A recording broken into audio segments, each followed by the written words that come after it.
Gentlemen, we're back on Zoom. Why? I don't know, but it's good to see your faces. You know, I think it was a mix-up of communication. No, it was me being lazy. You gave the option, so. Yeah, I thought you were scared of coronavirus. Well, I mean, I'm not scared of coronavirus, but that wasn't the reason. The main thing was, I guess you were traveling, coming back from New York, gave us the option of coming in the studio, so here we. I went to New York and came back, and I assumed you guys thought I was radioactive. How's New York? It's cold and snowy, at least right now. But was it family or business? Family. Yeah, my am I allowed to say this? My brother got married. Are you allowed to get married right now?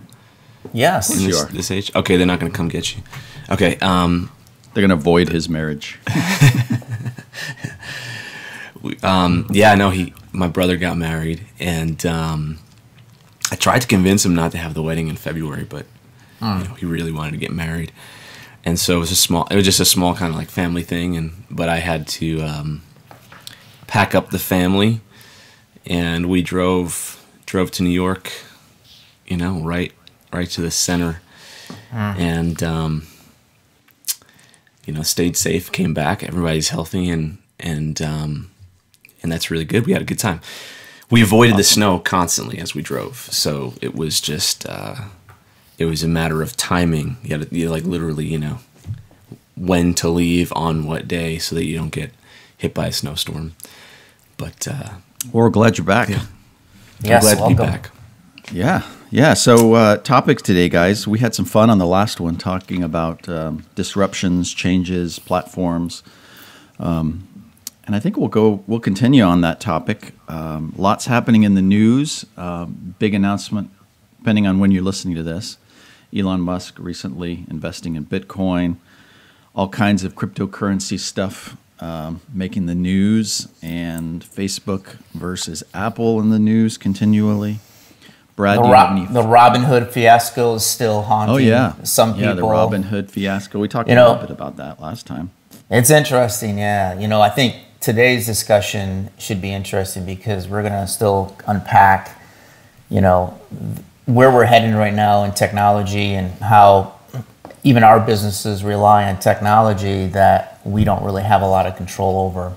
And it seems that's where everything is kind of moving even further. And this year should be interesting with that to see what's coming out new. But, you know, let's talk a little bit about, you know, last fall I had a really hard time with Facebook where they shut down one of our ad accounts for no reason. And 2 weeks later, they basically said, oh, sorry, we made a mistake, after they shut down our ability and my client's ability to make revenue, you know. And we reached out to them and everything, even talked to our rep, and they're like, well, we can't do anything about it. It's in a different part of our business. They need to respond back to you. 2 weeks later, we got a response back. So what do you do? You know, what do you do when that happens? And as we rely on more, our businesses rely on these things, we just don't have any recourse to, or any power to actually get people's attention. And we're just relying on them for our business. And it's time to take our business back, right? So let's talk about this stuff a little bit. Well, I think that's a good point. Like, I think before we hit record, we were talking earlier, and you know, the last episode we called the platforms versus the people, and this is part two. This is part two because I think there's just more to unpack, and I don't think that we, I don't think that we really got to the heart of it. And as I sat there and I was thinking, you know, I think that all these things are connected. I think these, Bitcoin and institutions and companies investing heavily into Bitcoin right now, and other crypto, and just the fact that it's going, you know, it's skyrocketing as it is right now. I think that's connected. I think the Robin Hood thing is connected. Just even retail investing is connected. And I think what we're seeing is, I think people are in a situation where they realize that they are very dependent on a handful of things, including, you know, governments and those kind of things. And I think 2020 showed us that we have, you know, little control in some of these ways, and that's okay. Like, you know, like we don't have ultimately that much control as human beings in the universe, but you do want to be aware of where you're vulnerable and stabilize those places. And I think people are realizing we've, for the last 10 years, maybe relinquished some autonomy and freedom for simplicity and convenience. I think we've traded that. And I think when you talk about platforms, I think we've done that tremendously. You know, if you think back to, you know, SaaS, you know, software as a service, you know, that concept came from this idea that we're going to lower the price, we're going to charge you monthly, we're going to give you something that would cost hundreds or thousands or much more on a one-time fee, and we're going to charge you monthly for it, and it's going to be very inexpensive. But everyone's going to be the same. There's going to be no customization. You're going to sign the same terms of service, all that kind of stuff. You know, that was really good for a lot of people. I think when you take that to business now, I think, you know, 10, 15 years ago, businesses would, you know, sign a specific agreement with a certain company to whatever, host their website or do that kind of thing.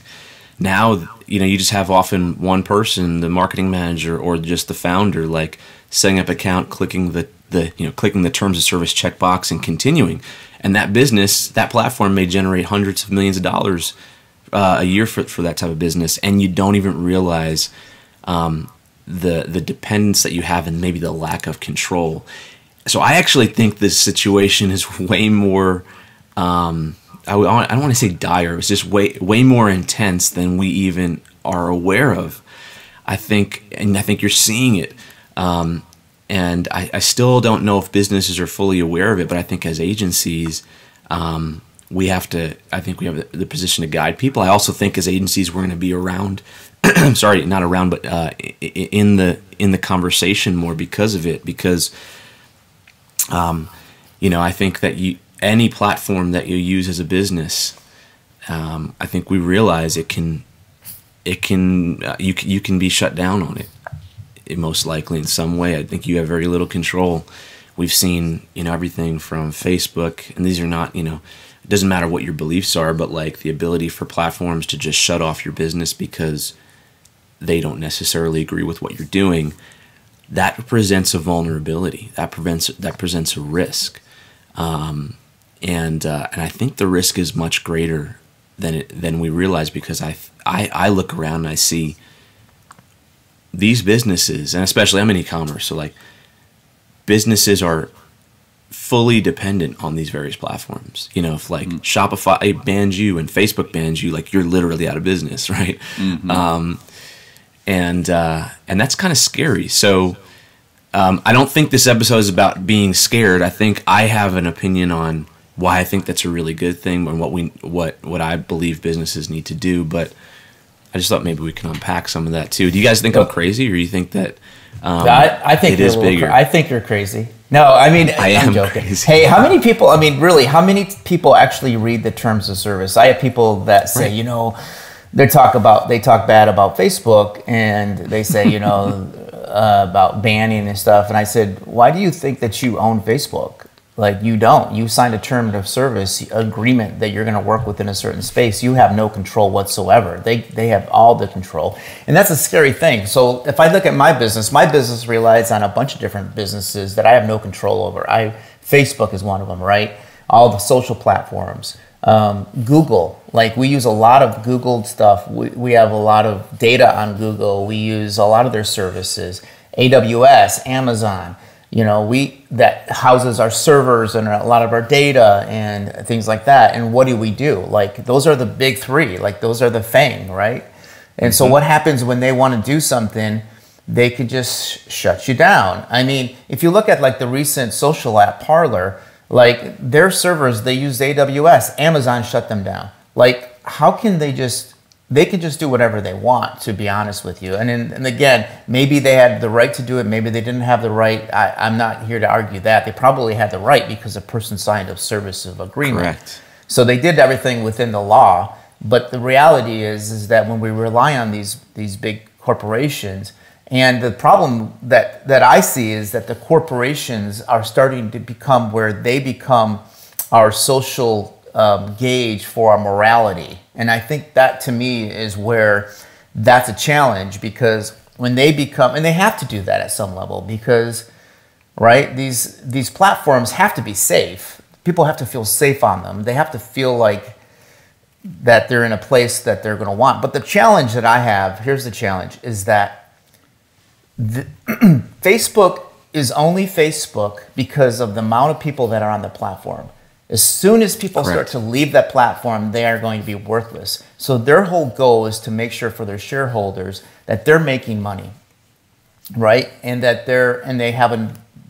people are not fleeing their platform. And the problem is that if they get to the part where they get to the position where that starts to happen, they're going to get really a little bit more crazy to do things to stop that. So they have a self-interest that isn't my interest. Facebook is not my interest. Amazon doesn't have my interest in mind. None of these companies have my interest in mind. They have their own interests in mind and their shareholders in mind and their profits in mind. And so that's going to be a challenge in the future, because these platforms will do things that are not of our interest, and and then we're locked, right? We're kind of stuck. And the challenge is that some of these companies are so large and they've been around for so long, it's hard for a small company to come up and start to compete with them. So as consumers and as business owners, we don't have a lot of options. And that's also a challenge for us, So what do? How do you, we talked about last time, maybe diversifying. I think that was kind of a topic that came out on our last conversations. Try to diversify where you don't put all of your eggs into one basket, Yeah, I would say, we talk a lot, and we've referenced in past episodes how there's this kind of law at work that's been around from the beginning of time, and it affects agencies in this way. And that's when new technology or knowledge comes out, those people that are ahead of the curve can own that. And as agencies, for many of us, we've got into the digital space, we've learned it, we've become experts in it, whatever it may be, and companies hire us for that service. We know how to do creative, branding, marketing, advertising.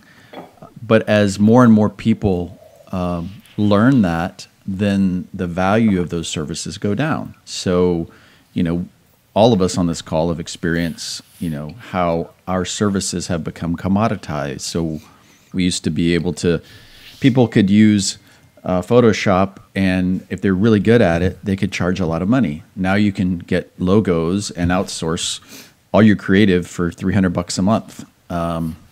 And I'm not saying that that's good or bad. I'm just saying that's the reality of a law that's in work. When more people know the knowledge, then the value of it goes down. And in a weird way, I think we're experiencing that with these social platforms. They've dominated. They've had the upper hand. They've been the gorilla in the room. And now people are realizing, what if we were to create our own? What if we were to leave? What if we were to do something different? Because now there's more options. There's more ability. And so I think that same law or rule applies to Facebook. Eventually, it may take longer. It applies to Google eventually. It may take longer. Just look at Bing secretly behind the scenes doing their thing. People counted them out. No one used them. Well, guess what? They power Alexa. Guess what Alexa powers? Hundreds of thousands of other apps. So all of those search results come from Bing. Guess what powers Yahoo? Bing. You can just keep going and going and going. So as knowledge becomes more available and more people have other options, then the value goes down and people go other places. So I don't think we should be surprised that that's happening. But I do think, and I want to talk in this episode, I'll let you guys kind of respond to what I just said. I'd like to get into learning how to think differently about our business and about our agency and about these platforms, because that's really where it starts. We don't know the future. We don't know what's going to happen, but we can control how we think about these things and be innovative, be ahead of the curve, and really offer value to our clients. At the end of the day, that's what we're about. So, what do you guys think about those comments? I mean, I think I agree, and then I think that cycle is what we're seeing, and I kind of, what's interesting, we've talked about this for years. That is a principle. What you described, mm-hmm. That cycle is a principle. And we talk about cycles all the time, like the cycle, the circle. There it is a principle in this world. It's evident everywhere, and it's always astounding to me how it continues to be evident even in places that I wouldn't have expected it. Mm-hmm. But we've talked for a while that something, there is some obviously it's going to happen in some way in that world, and I don't think I expected it this way, but I'm not surprised it's here, and I actually think that it's a good thing. I think it's how we, I've heard it said that continuous growth is cancer, right? And so it's like it's how we grow and clean out and then grow again. I think that's an important thing, and I think that's where opportunities arise as well. But I do think that there's probably an awareness that I think we're in the early stages of it, of that change, that disruption. I feel like there's still maybe an awareness that needs to be brought, or maybe sometimes a lack of awareness of this, that especially for businesses and agencies, that like these are areas that we're reliant on, and I think go ahead. Okay, sorry. No, I was just going to say that I even think that, but Brad, you mentioned this earlier, and I'll steal it and say it, but like, I think even the fact that people are going to cryptocurrency for at least investing, it hasn't become like, I guess, an easy currency yet, but just for that sake of investing, even people doing that is sort of like hey, we need to diversify our reliance on this one stock market, and we're going to go to a different one. Yeah. And I think that's another example of that happening. And I think that's a good thing. I think it comes with some pain, but I think it's a good thing. Yeah, it's, I see our industry going through a couple different phases, and right now we're in the I don't know what phase it is, but it's you have to be a technologist. Like, so back in the day when you were in advertising or marketing, you were a marketer, okay? I think today you almost have to be a technologist, and you have to, really what we do is mostly IT. I feel like we're doing technical things, we're learning technical systems that the client doesn't know to actually get the result. But it's really more focused on, I feel like, if I look at our agency and the stuff that we're doing, it's mostly people that have a technical background at some level that are doing something. They're working in some software. They know how to work the software. They've been trained on the software, right? But I do believe that that's going to end someday, because AI is going to take over that position. And when AI takes over that position, we're going to either be, and technology becomes even more of a commodity because it's easy. It's just one button. It's like, we talked about cryptocurrency, Bitcoin. People, before Coinbase came out and made it easy to buy Bitcoin, it was a little more difficult to buy Bitcoin. In fact, the people that got it, you had to have a real technical knowledge how to get it and how to even get a wallet and where to get it. And it wasn't, the average person probably didn't know how to do that. But now with these exchanges, it's easy. One click, I can buy Bitcoin on Coinbase. Well, it's the same thing. It's just going to get easier. The technology is probably going to get easier, and that's going to become more and more a commodity, where the client will probably take that in-house. When it becomes so easy that the client, one click, the client's going to take that in-house. And then what do we do? Because then what we're putting all this energy into that right now, and then in 5 years from now, as that gets easier and easier, then they're going to take it in-house. Then what do we do as our services? We have nothing more to offer because we lost our strategy, because we're not offering just strategy and bringing that to the table. A lot of what we're doing is offering a commodity service. And that's kind of concerning me right now. And these platforms, right now we're talking about, our loss of control. They're the thing right now that I think are taking our business, and we're being kind of led along that will pretty much be automated in the future, and then we'll lose that business, and all of a sudden we'll be left without holding something. So how do you prepare your business right now so that, my idea is you always look at your book of business and look at the business that you have, that you don't have a seat at the table. If you're just doing if you're just doing their technology work and you're not really having a seat at the table as far as leading their business and leading their strategy, it might be a client that you keep your eye on of whether or not they need to be a client in the future. If you don't have that relationship with them where you're leading them, then what happens is all you're doing is commodity work on these platforms. And that is another scary thing for me, that I'm like looking at that and going, I see the writing on the wall. And yes, maybe right now in this time frame, within the next 2 or 3 years, we'll continue to play this game. We'll continue to be doing all this technology. But eventually the client's going to bring that in-house because it's going to be so easy. So I think part of it is, how do you position your business so that you don't get stuck on these platforms that are kind of sucking everybody in and then get left hung to dry in a couple of years with your business. And I mean, we talk a lot about pivoting your business and moving your business, and yeah, we'll all pivot to the next thing. But those are the things that kind of concern me a little bit about this just industry in general. Yeah. Yeah, that's really good. That's really good. I've been saying for years, and I think this is relevant to this conversation, is that I've always tried to tell my clients, don't get hung up on the technology, because technology will come and go. There are some long-standing, I wouldn't say they're eternal, but they're basic principles that don't change with the technology, that allow you to thrive in communication and marketing. And they can apply to, and there's many of them. But one of the things that we've observed over the past 20 years is that people always connect with that human side of things, being authentic and transparent.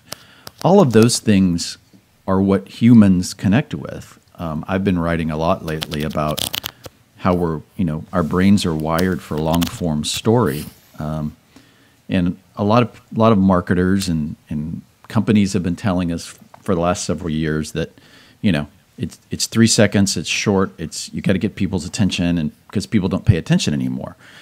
And there's truth to that for sure, especially when you are trying to grab attention when someone's swiping. But the other side of the coin is, if you can engage them with a really, really good idea and present it really well, you can hold their attention for hours. Look at Netflix, look at podcasting, look at what we're doing. We do an hour program once a week, and we have people that listen to us. Surprise, surprise. We may not be the most interesting guys in the world, but you are. You're the most interesting guy in the world. The reality is, the technology may change, right? Like, we may not be using Zoom in a year. We may not be, using Apple podcast platform or Spotify. That's irrelevant. Don't get hung up on that. What is it that people will still be listening to 50 years from now? 3 guys talking about something they're really interested in. Obviously, we're not going to be here, but So will the emphasis go back to an agencies that are creative versus? I think so. Just return on investment focus. I agree. I think it's, well, we say, I maybe we're repeating something, but all the time we're talking about you shouldn't be. I don't think you should be an agency that is like a Facebook agency or and that's just in the agency world. I think that is the what, that's the thing. That's the thing you're manipulating. That's the how. We can have a debate on that. Yeah, you're right. But it's not really what you're doing. And so if you say that's what you're doing, then you're attaching yourself to something that we know as a principle is going to come and go.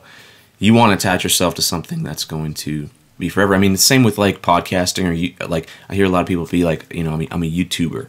Well, I hope not, because like eventually YouTube is going to go away. I don't know when. It's going to change. You're more of you're a communicator, right? And you might use YouTube as one of those mediums. I think from a business strategy standpoint, I believe heavily in not attaching yourself to something that's going to just come and go. And typically that's a technology. Typically that's a platform. And I feel like, you know, agencies fall into that trap often, probably because it's easy to relate. Like when they say it, other people understand what they do a little bit better. But I would argue that they understand what you do better because that thing is commoditized. You know, it's like, you know, I don't know if you sell. I think that there's a pro and con to doing that, but I think it's a dangerous one. I just think we're seeing the effects of some of that now. But here's what I would add. Like, Brad, when you were saying, you said, I don't know where our business is going. These people are like, the platform is sort of taking our business. And you're right. Like, I mean, like, in some ways, yes. I mean, these things come and go, as Bob said, like, and that's not a bad thing. It's just a thing. You have to, you know, you have to be thinking about, I believe, like what your business is becoming more than what it is right now, and plan that. You know, Facebook already, you know, I think they don't want you even really doing anything other than running an ad and let the algorithm do all the work. Like, yeah, right. So that's already happening. It's already the magic button. And again, like, that's not necessarily good or bad. It's just the reality. And so you have to add value outside that. And there's tons of value to add outside of it, because obviously, like, just clicking a button does not just print you money. Like, as contrary to what most people believe, like, it just doesn't, right? So there's other value to add. But here's what I think. I think that the fact that these platforms, I think there is a challenge that we're relying on platforms. I believe that most businesses are relying on just a handful of platforms that could stop your business, that could shut you down. Like Amazon, we hear this all the time. Amazon accounts get shut down all the time. Shopify has done it. AWS, a lot of server companies and things, marketing platforms. It's possible, very possible. So how do you avoid that where we are right now? I think it's gotten to that place because the platforms are very big. They have the most users, and they have the most convenience to offer. And so because of that, there's very little competition, or at least perceived competition. Like, what's the alternative to Facebook? There isn't many that do that thing that well. What's the alternative to, Amazon? Well, there are a couple more. It's not as easy, right? eBay's not as easy. Etsy's a different kind of thing, but there are other ones. But what I think for agencies, to me, the silver lining is here, and for any business, I believe you're going to start seeing a requirement to become more self-reliant.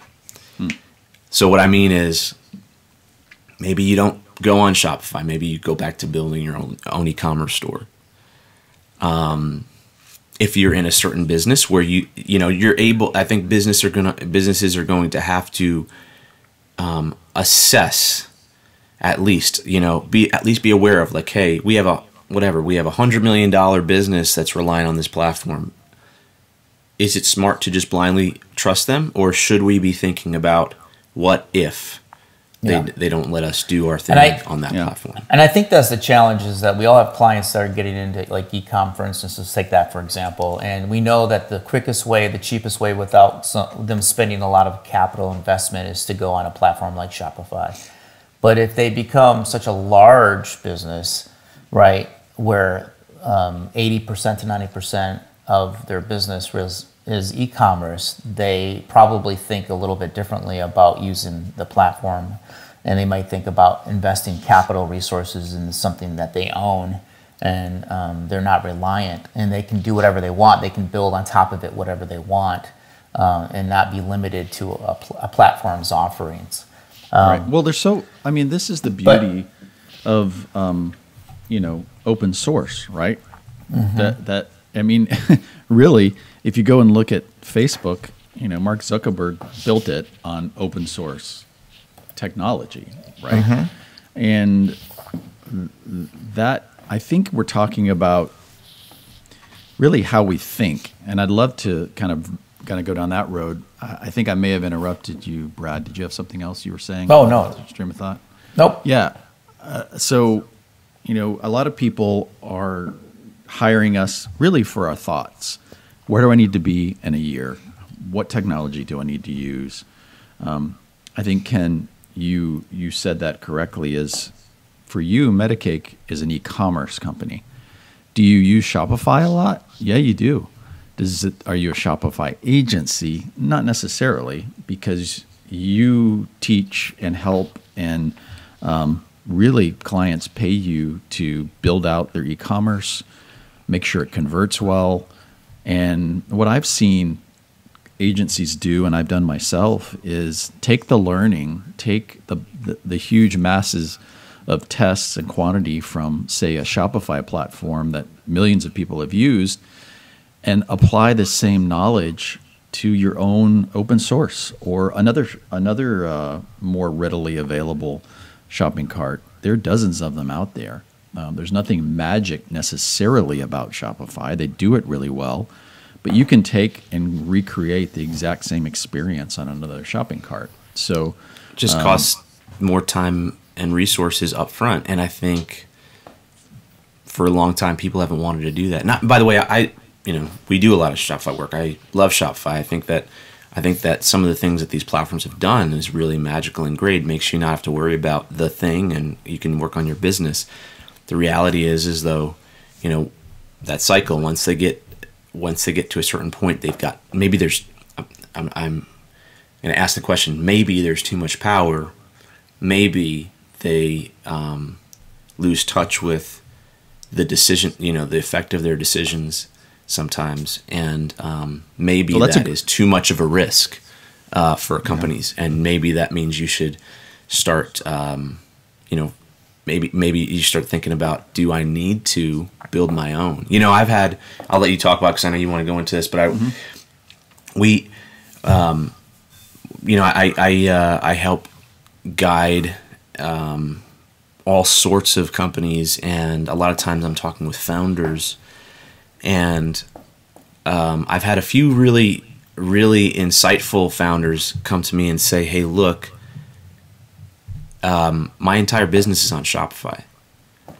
Should we build another store as a backup that, if something happened, we could at least just switch over? Maybe it's not as good, but maybe it's there so that, we don't lose $1 million a day.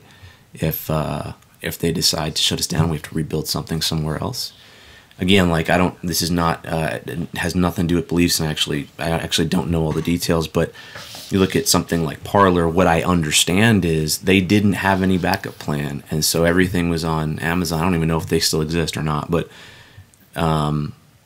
they couldn't pivot off there. And no matter what your position on that is, it's a business, and it's an example of, I think, a vulnerability. And so, yeah, maybe it's time to start thinking that way. I think as agencies, being aware of that, I believe, is important. And it doesn't mean you necessarily start building everything from scratch, but it might mean that I believe that that's going to start happening more, a little bit more, because I think there's going to be competition to the bigger platforms. I think that's a good thing. Yeah, that is a good thing. I think the more that people start to distrust these large platforms, I think that actually is really good for everyone, because that's when, there needs to be just some disruption. And I'm hoping that this year there may be some disruption in that space where people leave a platform, or especially with all these rallying now.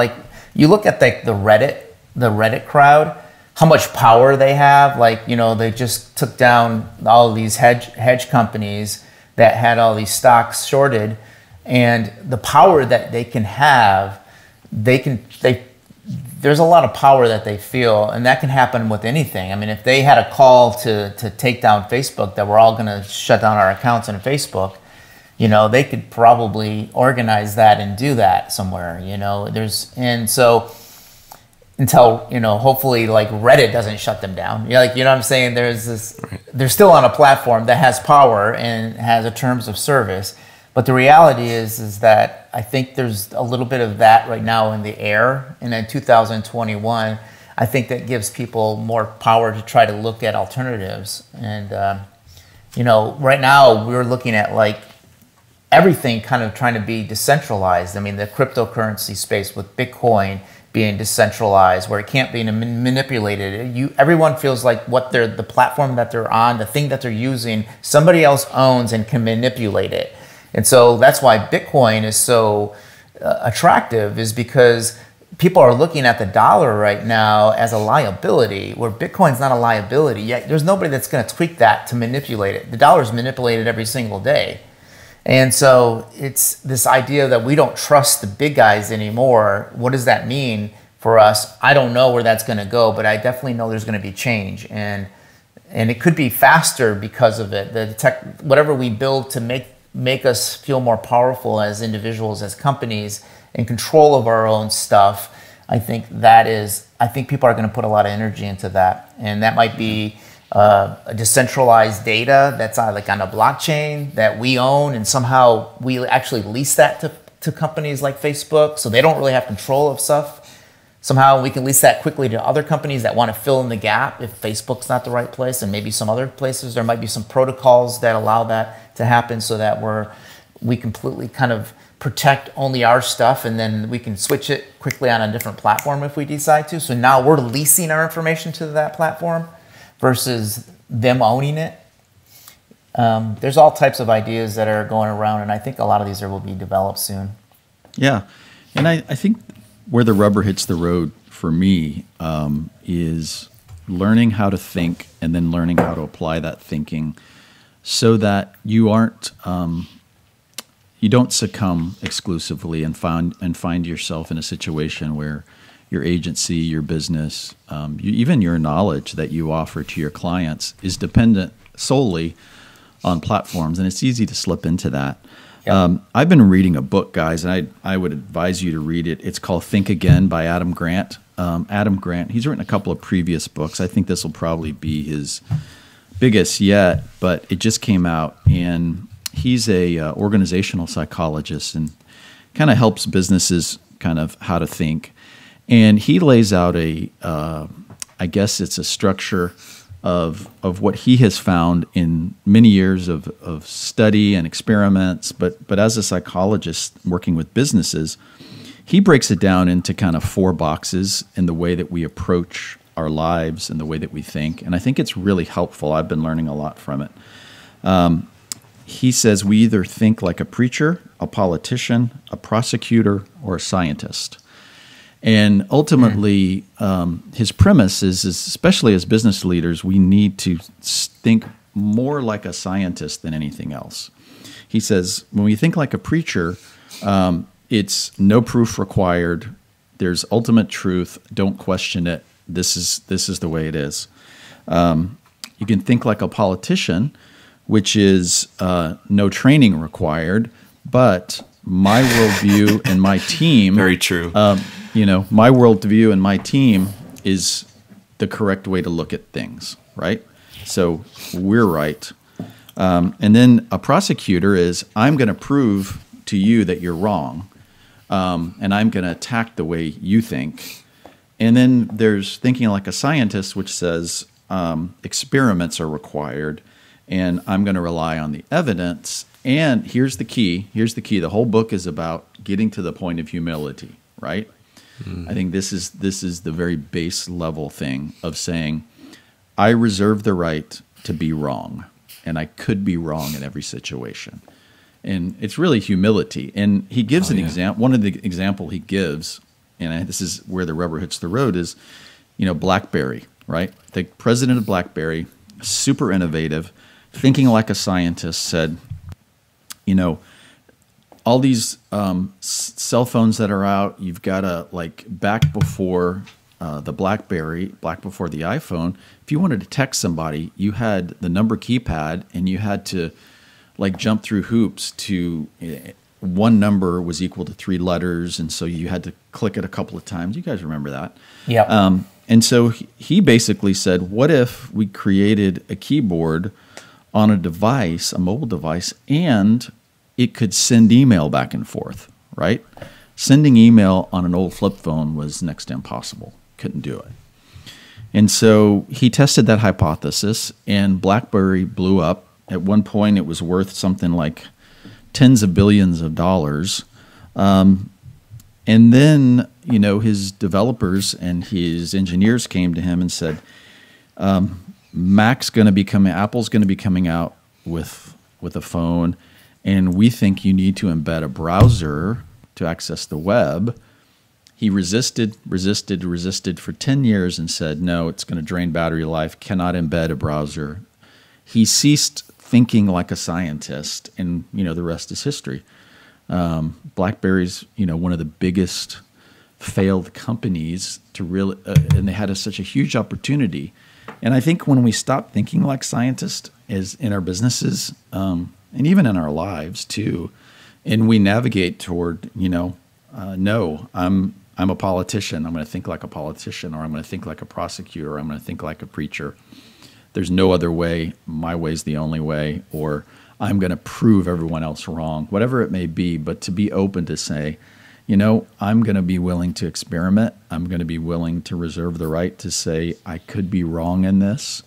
I think it's just a matter of learning how to think that way, because most of us have a little bit of all of that in us. And I'm really striving and trying to train my mind to think outside of the box even more, because these are going to be interesting days ahead for agencies, I think. That's good. What's the book called again? It's called Think Again. Think Again by Adam Grant. Here, I'll hold it up. I'm not getting anything for this, but yeah. Wow. Yeah, The Power of Knowing What You Don't Know. That's a subtitle. That's good. That is really good, and I wonder if, what makes you flip the switch from being humble and experimenting to thinking you have it all figured out. And I think that one thing that maybe that helps push that along is just success. I don't know with BlackBerry, but they became so successful that it's easy to think, no, we're the best, and we've got our way is the way, and we've got to figure it out. And actually, instead of always testing hypotheses, that's the thing. Is like, yes. Do you continue to test hypothesis and experiment with your service or your company, your creative, or do you reach a point where you're like you said, Ken, no, this works. We've got it figured out, and no other way. Do you guys find that your clients want you guys to spend a certain portion of their budget on experimentation where there may be failure, or are they open to that, understanding that if you're in it for the long haul, you're going to need to find these nuggets, and the only way to find these nuggets is to experiment and maybe fail a few times, go where they haven't gone, and maybe even go where your agency hasn't gone, or maybe no agency has really pushed the boundaries, to try some new things to see if there's any value there. Do you guys find that your clients are pushing that, or if you suggest that, are they open to that? I know we have clients that I would say some of them won't be open to that because they just need to know something that works, and they don't have they need return on investments that's proven. And some of our clients are maybe a little bit more open to spending a certain amount of budget and to explore good ideas that have a rationale to them but haven't been fully tested. I think that's a great question, and I think it is. I think there's so much pushing against that mindset of being willing to test things, to experiment, to fail, in order to find the gold. I think that the things pushing against that are just, right now corporations in general are. It's hard to rationalize that inside of an organization, especially when there's a hierarchy internally. And I think that unless it comes from the pedigree of the organization, the CEO or the founder or whatever, which I do think is rare. I mean, relatively speaking, there typically is this, I think I said it last time, it's one of my phrases for the year, but we're addicted to ROI. I think there's an immediate ROI, actually. I think that there's this expectation that there's going to be immediate ROI, and that everything that there's an expectation, or there's this belief, which is false, which is that there's a formula that works, and you just need to use that formula. There's no reason to try anything else. I think that this disruption is helping that change that mentality, and I think that's a good thing. I also don't think that that's that we're much different than we ever have been in the future, right? As a society, like, there are a rare few who are willing to experiment and try things, and that's why there are a small number of people that make discoveries, and then the rest, most people are trying to do tried and true methods, and I don't think that's necessarily a bad thing, but I feel like it's a little more out of balance, it feels like, than it has been in the past, and I think that's probably going to change. But I don't see, I think it's rare that we get to talk to someone who's like, I want to do this big thing right now, and I'm willing to try it out, invest in it, and if it fails, it fails, but I think that there's gold in those hills. That's exciting. This is just subjective, but in my experience, there's been less of that in the last 5 to 10 years. There was more of that in the last, 5 to 15 years ago, or 20. And I think it's just part of that cycle. I think we're experiencing that cycle. Yeah. It could be a version, a renaissance of agencies, creativity. And I always try to, you asked earlier, Ken, how do you flip that switch, or what flips that switch in your thinking? I mean, I think there's a couple of methods that are always helpful as it applies to agency life. One of those is, as you're putting together strategies and you're finding things that work, and say, for example, it's a lead generation method for a client, and let's say it's Facebook ads, or let's say it's Google search, and it's been working really well, and like you said, Ken, ROAS, or their ROI, is really good for a client. I think one healthy exercise is to simply say, okay, if this platform went away, how can we duplicate this same result through other methods? And then spend time really putting some brain energy to it and say, okay, how can we do this exact same thing through another method? It might be a platform, it might be a different strategy, it might be, hey, how could we do this through email? Or how could we do this through this other niche platform ad retargeting tool? How could we do this through another, like I said earlier, how could we duplicate this in Bing? How could we do this through some whatever else?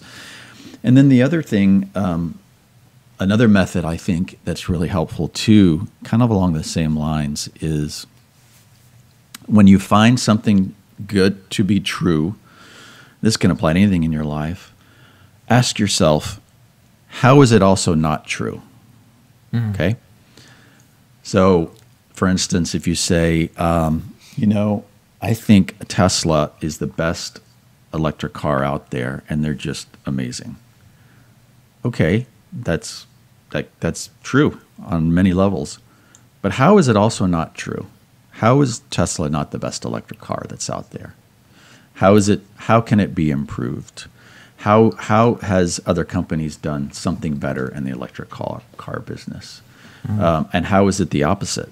And I think, you can do that is if you say, Facebook is the best, highest conversion for this client, and they make the most money. that could be true. But how is it also possibly not true? And I think those are good exercises in almost any area of our lives to basically say, how can we hold opposite things at the same time? And then you find that they're maybe not so opposite to begin with. It's just the way that we've been thinking about them. And that's more like thinking like a scientist to say, what does the data show? And am I open to experiment? And if the data shows something different, am I open to saying, oh, I was wrong? And have the humility to say that. And I think those are just good exercises to do. I think that's so good. That's a really good insight. I was just thinking as you were talking, in other areas of life, like schools and, in your house, you have things like fire drills or, where you go through a worst case scenario situation and you decide what you're going to do. So you're prepared. In business, it seems like it's rare. I don't see many people doing that. And I think that if more businesses and I do, even inside of any business did that, fire drills, and I would say that those are similar to the way you do those is maybe they're quarterly innovation meetings where you literally put everyone in the room, all the big brains in your company, you say, okay, for today, it probably takes more than an hour, by the way. For this day, we're going to run the scenario where Facebook shuts our account off. What would we do if we didn't have it? My heart's pounding right now when you say that. Right? You're making me nervous.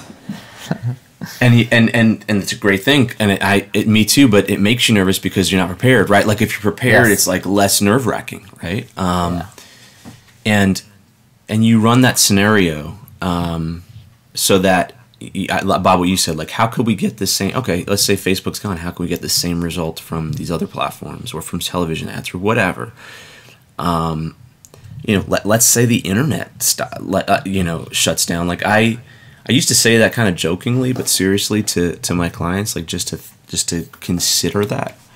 Like now I'm in e-commerce, so like obviously it is over the internet that you buy. But question is like if your business relies on something, or if your life relies on something, it's only healthy to question, to prepare. Of like if this didn't exist, if this went away, what would I do?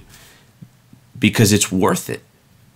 And I feel like for a long time, and maybe even still, I don't see businesses going through that process in their head. Like the business is worth saying, okay, what happens if this doesn't exist? As insane as that may sound, like people thought Noah was crazy when he built an ark or whatever. Like people might think you're crazy when you're running scenarios where the internet doesn't exist. But the point is like, the more prepared you are, the less anxiety inducing it is. We know that in life with everything. And so I would love to see, quarterly innovation meetings where you're thinking through a scenario. It's not from the standpoint of being fearful. It's actually from the standpoint of if we figure this out, we're stronger and way, way better. Yeah. We've got way more opportunity. Well, it also probably will force you to think in a way that you actually may go down a different road immediately, that because you find opportunities in that, like, right? So it does open your mindset up to other scenarios and other things that there may be something you're leaving on the table right now because you just rely fully on one platform. That you're like, okay, this is just easy. I don't have to relearn anything. I don't have to do anything. But it forces you to disrupt yourself a little bit and start thinking in that disruptive mode, which I think is always valuable. It's really difficult to implement though, right? It's easy to think, I should think disruptively, I should always look to see what else other opportunities there are, but the reality is that costs money for your business, and in the end of the day, it's harder to implement that than it is to think about it. So, but every company, I think it's great. I've a lot of companies do this, not a ton do it, but like it's a kind of tried and true method. Every company has like an R&D innovation budget. They should, if you're kind of running. Put that towards some of these vulnerabilities, you know? Don't just do it on your product. That's good, but do it on your marketing channels and do it on your sales channels and put it into your technology.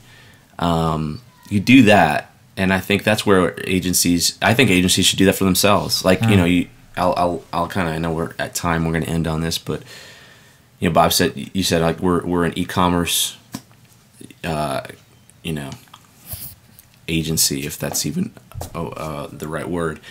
But I even question, like, okay, I think we label that ourselves that way so that people can understand it, and because it's an important thing. But I mean, what if the internet does go? What if e-commerce is not the thing? Are we really an e-commerce company? No, I think we're really more of like a how to connect brands with consumers company, and sell stuff.